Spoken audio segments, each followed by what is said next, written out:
should use prop elements?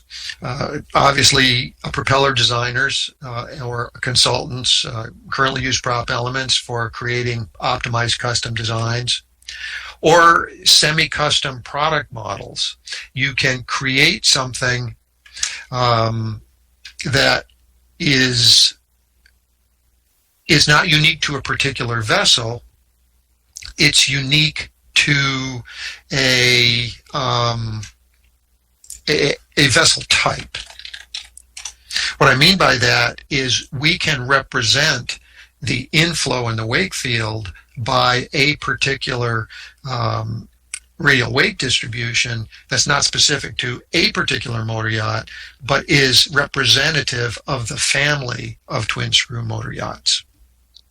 Of course, the design of integrated propeller nozzle thrusters, or because prop elements allows for the calculation and use of variation of inflow and discharge velocities, this can be used for multi-blade element designs such as contra-rotating stator propeller designs or even rim-driven designs. The image here was a project that we did last year for a company here in Portsmouth, New Hampshire.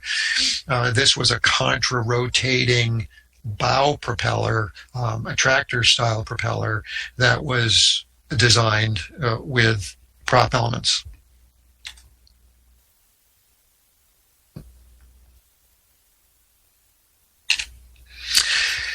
We see greater use of prop elements for and by naval architects to evaluate contemporary product models. You are not necessarily responsible for the delivery of the final propeller, but you are responsible for the success of the system. And that system, the hull, propulsor, driveline, engine system, does include the propeller. You want to make sure that it's not overloaded, that it indeed has the ability of delivering the performance that is claimed. So you can extend that to validate alternative propeller proposals, investigate what gives you higher efficiencies, lower cavitation, for example. You can use it to develop data for torsional analysis or KTKQ curves.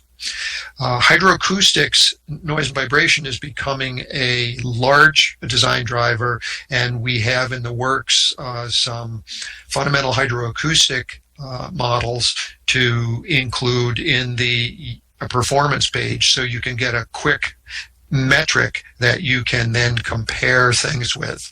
And finally, to assess risk for component uncertainty.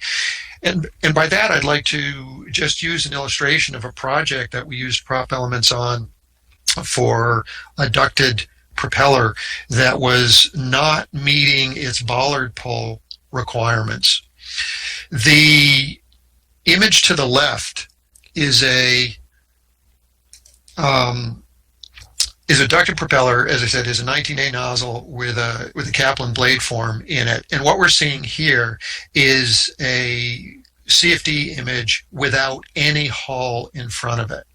So we can go back to the empirical models to find out how well our calibration is. But I want you to look at the flow lines, these dark contour lines. What we're seeing in a bollard condition is that flow comes from the side in. An important part of nozzle thrust making at bollard is this curvature of flow. Without the curvature of flow, the nozzle can't create its lift. Well, what we saw through the CFD modeling was that flanking rudders in a close proximity ahead of the nozzle was not allowing this good curvature of flow around the annular part of the nozzle. Right across the flanking rudders itself, they were running flow lines horizontally. So the nozzle was losing its effectiveness, and that effectiveness changed the inflow to the propeller and subsequently its thrust and torque.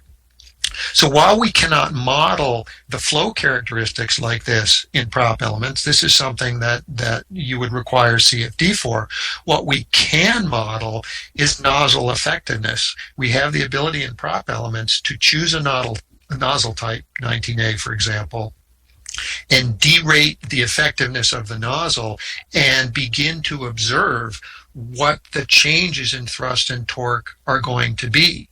So if you have a head box on a nozzle that's eliminating some of the flow around the nozzle, or you're considering appendages or upstream devices that may be affecting the flow, you can use PropElements to assess the potential cost or risk of some of these upstream components and decisions.